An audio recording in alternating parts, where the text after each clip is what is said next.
Jumbo everybody, and welcome my fellow uncouth Americans. I am Shannon Nestor the Shining Star. Do not forget to like, share, and subscribe, you lovely people. Thank you. We are still doing a little bit of holiday content, therefore respectability is a must. America's first Kwanzaa. But before I begin, the link to today's source is down in the description. I am doing nothing different than a teacher, simply conveying public information. So please, sit back, relax, and enjoy learning of another culture. Kwanzaa is made of a mix of multiple African tribes that had turned American during colonization, thanks to slavery. The word Kwanzaa itself came from the phrase Mutanda ya Kwanzaa. It is Swahili for the first harvest or the first fruits.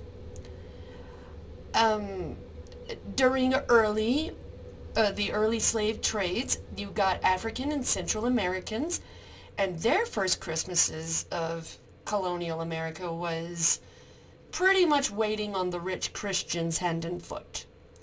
As you can imagine, that during this time, the idea of Santa was a white-only entity. I am here to tell you right the fuck now, people. That is not the case. No matter what they used to believe, it never was the case. Santa Claus is for everyone. And if you have thoughts that think prejudicedly this way, fuck you. You have no concept of magic or humanity, and you can get the hell off my channel. And possibly off the face of this earth while you're at it, darlings. Thank you. But thanks to a pamphlet back during the Civil War, mainly read by the Union Army, there was a special picture for Christmas depicting Santa giving gifts to all children, black, red Indian, white, didn't matter. And even later on illustrating a black Santa Claus for the idea of abolishing not only slavery, but kind of getting rid of the instant stereotypes and segregation. Like, you can be the most open-minded, liberal, accepting motherfucker on the planet, but sometimes feeding your brain an image, a visual of the times of change helps that. And this pamphlet, the whole one picture says 1,000 words. It can still say those 1,000 words 1,000 years later. It's art is amazing. Much later on to 1966, a professor from California State University named Dr. Mulana Ron Karinga began Kwanzaa. This is observed from December 26th to January 1st. He did this shortly after the Watts riots of Los Angeles, California, the year prior. He did this in order to bring all African American communities together. Green bone, yellow bone, brown bone, however you want to say it.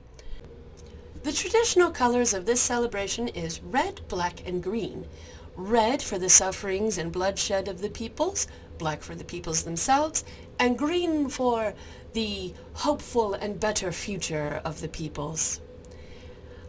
Dr. Karinga researched various African traditions and celebrations, and then by combining them all, he created the foundation of Kwanzaa. These celebrations often include African drumming, singing, dancing, storytelling, poetry, general interactive things. Sometimes this would be done in an ancient form, sometimes it would be done in a modern form. It depends on the family whether they celebrate under the name of the Christian God or celebrate under the name of the ancient gods. Kind of like what I said for the Dongji episode of the Chinese winter solstice. You get the idea. Not only did Dr. Karinga introduce these festivities, but he also introduced the 7 principles, also known as the Nguzo Saba or Nguzo Saba. This is unity, self-determination, collective work and responsibility, cooperative economics, purpose, creativity, and faith. And with that, I am done. Hirai ze Kwanzaa.